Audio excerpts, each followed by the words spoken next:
की बहुत बहुत शुभकामनाएं। महाशिवरात्रि केवल एक पर्व नहीं, बल्कि आत्मा और परमात्मा के मिलन की रात मानी जाती है। पृथ्वी पर आध्यात्मिक ऊर्जा चरम पर होती है। मन, शरीर और आत्मा को शुद्ध करने का श्रेष्ठ अवसर मिलती है। शास्त्रों में कहा गया है कि इस रात्रि की गई पूजा हजारों जन्मों के पापों को शांत कर देती है। और जो व्यक्ति महाशिवरात्रि की कथा श्रद्धा से सुनता है, उसके जीवन के दुख स्वतः शिव के चरणों में समर्पित हो जाती है। प्रिय साथियों, कथा को अंत तक अवश्य सुने। ये कथा है उस समय की, जब धरती पर धर्म की ज्योत कभी मध्यम होती तो कभी प्रखर, जब मानव का हृदय पीड़ा से भर जाता और उसे कहीं कोई सहारा न मिलता। ये गाथा है एक ऐसे ही भक्त की, जिसकी भक्ति को संसार ने ठोकर मारी, पर महादेव ने अपने हृदय से लगाया। हाय रे दुर्भाग्य, वो जिस दिन की प्रतीक्षा में सारा संसार हर्षोल्लास से डूबा था। मंदिरों में घंटों का निनाद गूंज रहा था। धूप दीप और नैवेद्य की सुगंध से वातावरण पवित्र हो उठा था। उसी दिन दीन बंधु नामक एक प्राणी अपने जीवन के सबसे गहरे अंधकार में डूबा था। महाशिवरात्रि का पावन पर्व, पर दीन बंधु के लिए ये पर्व नहीं, उसके टूटे हुए हृदय पर एक और घाव था। वो दीन था, अनाथ था और था अत्यंत गरीब। उसके पास न फूल थे, न दूध, न बेलपत्र, न कोई धतूरा। उसके पास थी तो बस एक कांपती हुई आत्मा, एक फटा हुआ हृदय और आंखों में उमड़ते खारे आंसुओं का अथाह सागर। उसका नाम दीन बंधु था, पर उसका न कोई बंधु था, न कोई सहारा। गांव के बाहर एक टूटी फूटी झोपड़ी में वो अकेला रहता, जो शायद ही उसे तूफानों से बचा पाती। भूख उसकी नित्य सहचरी थी और अपमान उसके जीवन का दूसरा नाम। गांव में जब भी कोई पर्व आता, लोग उसे और धिक्कारते। अरे ये अपशकुनी कहां से आ गया, कोई चिल्लाता। हटो हटो, इसकी काली सूरत देख ली तो दिन बिगड़ जाएगा।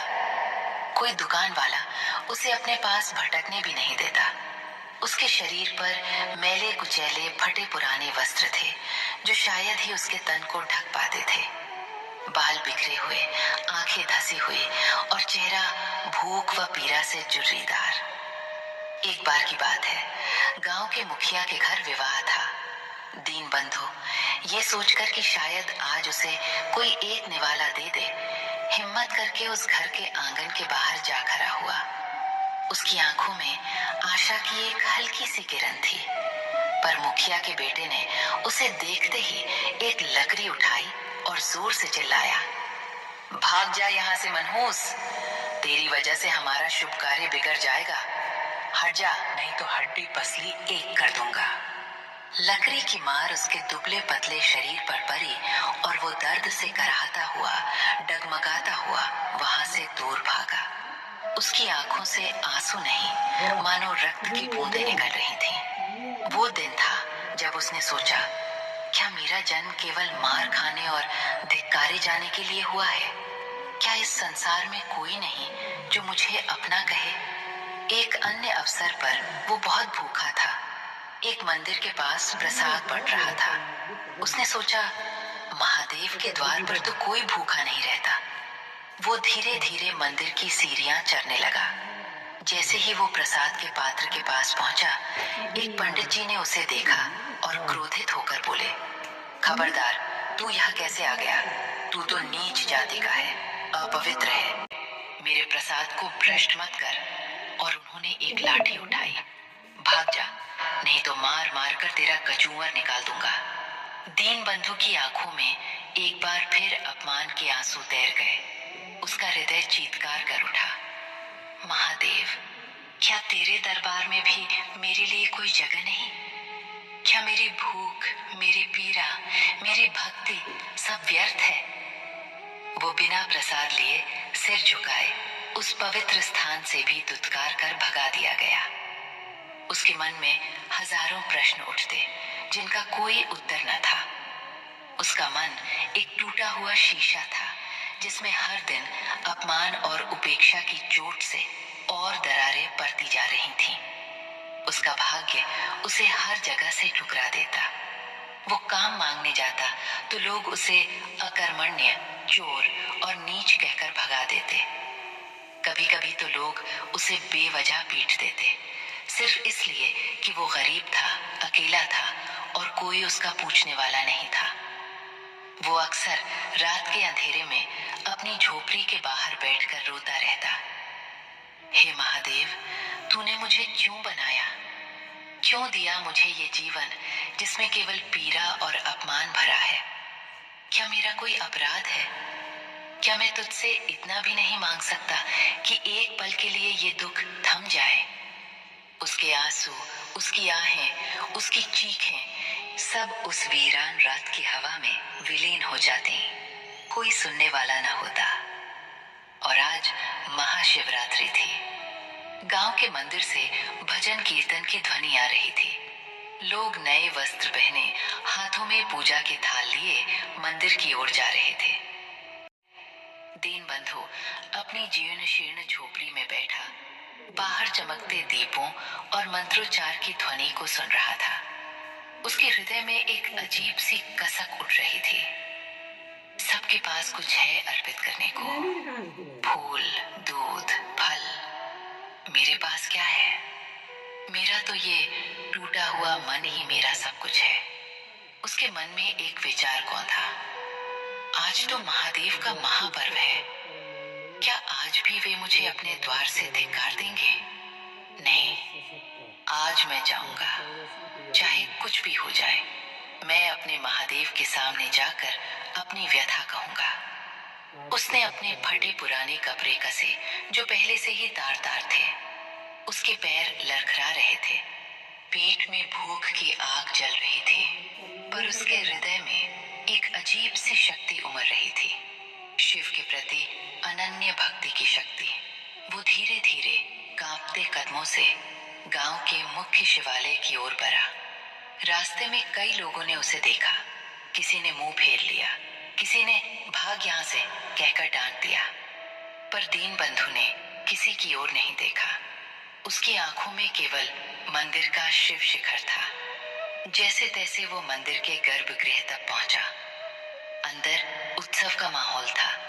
भक्तों की भीड़ थी। कोई दूध चढ़ा रहा था, कोई जल, कोई बेलपत्र। पंडित जी ऊंचे स्वर में मंत्रोच्चार कर रहे थे। दीनबंधु एक कोने में भीड़ से दूर शिवलिंग के ठीक सामने घुटनों के बल बैठ गया। वो इतना थक चुका था, इतना टूट चुका था कि उसके पास कुछ कहने की शक्ति ही नहीं थी। उसके पास न फूल थे, न दूध, सिर्फ टूटा हुआ मन और सच्चे आंसू। उसकी आंखें शिवलिंग पर टिकी थीं। धीरे धीरे उसकी आंखों से आंसुओं की धारा बह निकली। पहले धीमी, फिर तीव्र। वे आंसू उसके गालों से होते हुए उसकी दाढ़ी में और फिर मिट्टी पर गिरने लगे। वो सिसकने लगा। उसकी सिसकियां धीरे धीरे रुदन में बदल गईं। वो फूट फूट कर रोने लगा। अपनी सारी पीड़ा, सारा अपमान, सारा दुख उन आंसुओं में घोलकर शिवलिंग के चरणों में अर्पित कर रहा था। उसके होंठ कुछ कह नहीं रहे थे, पर उसका हृदय चीत्कार कर रहा था। हे मेरे महादेव, हे मेरे नाथ, तू जानता है मेरे पास कुछ नहीं है। आज मेरे ये आंसू ही मेरा अभिषेक है। मेरा ये टूटा हुआ मन ही मेरा बेलपत्र है। मेरी ये करुणा ही मेरा पुष्प है। स्वीकार करो मेरे प्रभु, मेरी इस अभागी आत्मा को स्वीकार करो। वो बिना किसी संकोच के, बिना किसी भय के अपनी सारी वेदना उस पवित्र शिवलिंग के सामने उड़ेल रहा था। उसका शरीर कांप रहा था, हृदय फट रहा था। उस क्षण उसे संसार की कोई सुध नहीं थी। बस उसका महादेव था और उसकी अनकही पीड़ा। उसकी आंखों से बहते आंसू जिन्हें दुनिया ने कभी एक बूंद भी महत्व नहीं दिया था, आज शिवलिंग को अभिषेक कर रहे थे। उसकी हर सिसकी, हर आह मानो महादेव को पुकार रही थी। उसी क्षण कैलाश पर श्वेत हिम मंडित शिखर पर माता पार्वती और भगवान शिव विराजमान थे। शिव अपने ध्यान में लीन थे और माता पार्वती अपने प्रिय स्वामी की सेवा में तत्पर थीं। पृथ्वी पर महाशिवरात्रि का महापर्व चल रहा था और कैलाश से सब कुछ साफ दिख रहा था। माता पार्वती ने देखा पृथ्वी पर मंदिरों में भक्तगण धूमधाम से पूजा अर्चना कर रहे हैं। वे प्रसन्न हुई। तभी उनकी दृष्टि एक छोटे से अंधेरे से कोने में बैठे एक प्राणी पर पड़ी। एक अत्यंत दुर्बल जीर्ण शीर्ण देह जो फूट फूट कर रो रही थी। हे महादेव! माता पार्वती का कोमल हृदय विचलित हो उठा। ये कौन है? ये प्राणी इतना दुख क्यों भोग रहा है? इसकी ये करुण पुकार मेरे हृदय को भी विदीर्ण कर रही है। भगवान शिव ने धीरे से अपनी आंखें खोली। उनकी दृष्टि भी उस दीनहीन भक्त पर पड़ी। उन्होंने एक पल के लिए अपने मुख पर एक हल्की सी मुस्कान धारण की, जैसे वे पहले से ही सब जानते हों। माता पार्वती ने देखा कि उस भक्त के पास न तो कोई सामग्री है, न कोई पुष्प, न कोई जल। वो बस अपने आंसू बहा रहा था।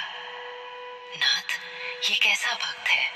इसके पास कुछ नहीं है, फिर भी इसकी भक्ति में ऐसी आग है कि मेरे रोम रोम को जला रही है। इसके आंसुओं में इतनी पीड़ा है कि मेरा हृदय पिघला जा रहा है।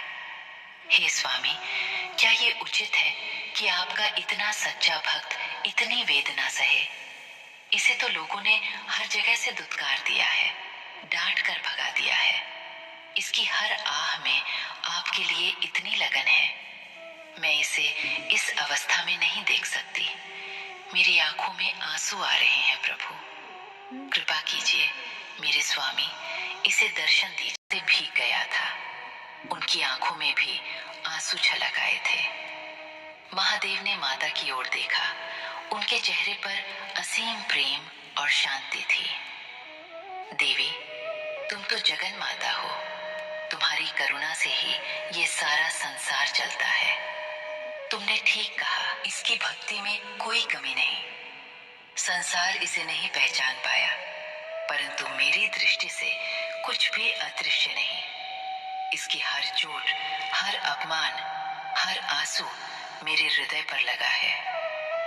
भगवान शिव ने एक गहरी सांस ली। इसका हृदय शुद्ध सोने का है। जिसने इतनी ठोकरें खाई हैं, फिर भी मुझ पर से विश्वास नहीं खोया। यही सच्ची भक्ति है पार्वती, जो विपरीत परिस्थितियों में भी अटल रहे। आओ, हमें इस भक्त को दर्शन देने होंगे। इसका समय आ गया है। कैलाश के हिम शिखर से भगवान शिव और माता पार्वती ने पृथ्वी की ओर प्रस्थान किया। उनकी उपस्थिति से वातावरण में एक अद्भुत ऊर्जा का संचार हुआ। मंदिर में जहां दीन बंधु रो रहा था, वहां एक क्षण के लिए सन्नाटा छा गया। दीपों की लौ और प्रज्वलित हो उठी और हवा में एक अनुपम सुगंध भर गई, जो किसी फूल की नहीं बल्कि दिव्यता की थी। दीन बंधु, जो अभी भी अपने आंसुओं में डूबा था, उसने महसूस किया कि उसके चारों ओर एक अद्भुत शीतलता और शांति छा गई है। उसकी रुदन मंद पड़ गई और उसने धीरे से अपनी आंखें खोली। उसने देखा उसके ठीक सामने जहां शिवलिंग था, वहां एक अलौकिक प्रकाश फैल रहा था। उस प्रकाश के मध्य उसने दो दिव्य आकृतियां देखी। एक थे शंख के समान गौर वर्ण वाले त्रिशूलधारी, जटाजूट में गंगा को धारण किए, चंद्रकला से सुशोभित नीलकंठ, मृगछाला धारण किए योगेश्वर भगवान शिव, और उनके वाम भाग में सौंदर्य और करुणा की प्रतिमूर्ति, आभूषणों से सुसज्जित, कमल के समान नेत्रों वाली साक्षात आदि शक्ति माता पार्वती। उनके मुखमंडल पर दिव्य तेज था। उनकी मुस्कान में ब्रह्मांड का सार समाया हुआ था। दीन बंधु की आंखों में ये अद्भुत दृश्य देखकर पहले तो अविश्वास कौन था। क्या ये स्वप्न है? क्या भूख और पीड़ा से उसका मन भ्रमित हो गया है? उसने अपनी आंखें मली, पर वे दिव्य रूप ज्यों के त्यों खड़े थे। उसके हृदय की धड़कनें तेज हो गईं। उसके पूरे शरीर में एक अद्भुत ऊर्जा का संचार हुआ, जैसे वर्षों की थकावट, पीड़ा और अपमान एक पल में ही धुल गए हों। उसने देखा भगवान शिव के नेत्रों में उसके लिए असीम करुणा थी और माता पार्वती की आंखों में ममता की एक अद्भुत धारा बह रही थी। वो कांप उठा। उसके होंठ खुले पर एक शब्द भी नहीं निकला। वो अपने घुटनों पर ही था और फिर धीरे धीरे उसने अपने आप को भूमि पर गिरा दिया, दंडवत प्रणाम करने के लिए। उसकी आंखों से अब आंसू नहीं बल्कि आनंद और कृतज्ञता के अश्रु बह रहे थे। उसके जीवन में पहली बार किसी ने उसे सम्मान दिया था, किसी ने उसकी पीड़ा को समझा था। उसके आराध्य स्वयं उसके सामने खड़े थे। भगवान शिव ने अपने एक हाथ से आशीर्वाद की मुद्रा बनाई और उनकी गंभीर शांत वाणी वातावरण में गूंज उठी, जिसने दीन बंधु के हृदय को भीतर तक छू लिया। उठो मेरे भक्त। दीन बंधु, तुमने अपनी भक्ति से आज कैलाश को भी हिला दिया है। तुम्हारे आंसुओं में जो शुद्धता है, जो सत्यता है, वो संसार के किसी भी चरावे से कहीं अधिक मूल्यवान है। संसार ने तुम्हें दुत्कारा, तुम्हें अपमानित किया, पर तुमने मुझ पर से विश्वास नहीं खोया। तुम्हारी यही अटल श्रद्धा, यही अटूट प्रेम मेरी सबसे प्रिय पूजा है। माता पार्वती ने भी अपनी मृदु वाणी में कहा, पुत्र, तुम्हारी पीड़ा ने मेरा हृदय विदीर्ण कर दिया था। तुम्हारे हर आंसू में मैंने स्वयं को देखा है। आज से तुम्हारे सारे दुख समाप्त होते हैं। तुम्हारी भक्ति के बल पर तुम्हें वो सब मिलेगा जो तुमने कभी सोचा भी ना होगा। दीन बंधु ने धीरे धीरे अपना सिर उठाया। उसकी आंखों में अभी भी अविश्वास और आनंद का मिश्रण था। उसने देखा उसके पैरों के पास जहां वो लेटा था, एक अद्भुत प्रकाश फैल रहा था और उसकी देह की सारी थकावट, सारी दुर्बलता जैसे लुप्त हो रही थी। उसका फटा हुआ हृदय अब जुड़ चुका था। उसके सारे दुख, सारे घाव भगवान के एक वचन से भर चुके थे।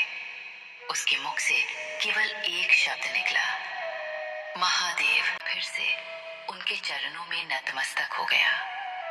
भगवान शिव ने उसके सिर पर अपना वरद हस्त रखा। दीन बंधु, तुम्हारी शुद्ध भक्ति ने तुम्हें वो ज्ञान दिया है जो बड़े बड़े तपस्वियों को भी दुर्लभ है। तुम आज से केवल दीन बंधु नहीं बल्कि ज्ञान बंधु कहलाओगे। तुम्हारी वाणी में सत्य होगा, तुम्हारे हृदय में प्रेम होगा और तुम्हारा जीवन संसार के लिए एक मार्गदर्शक बनेगा।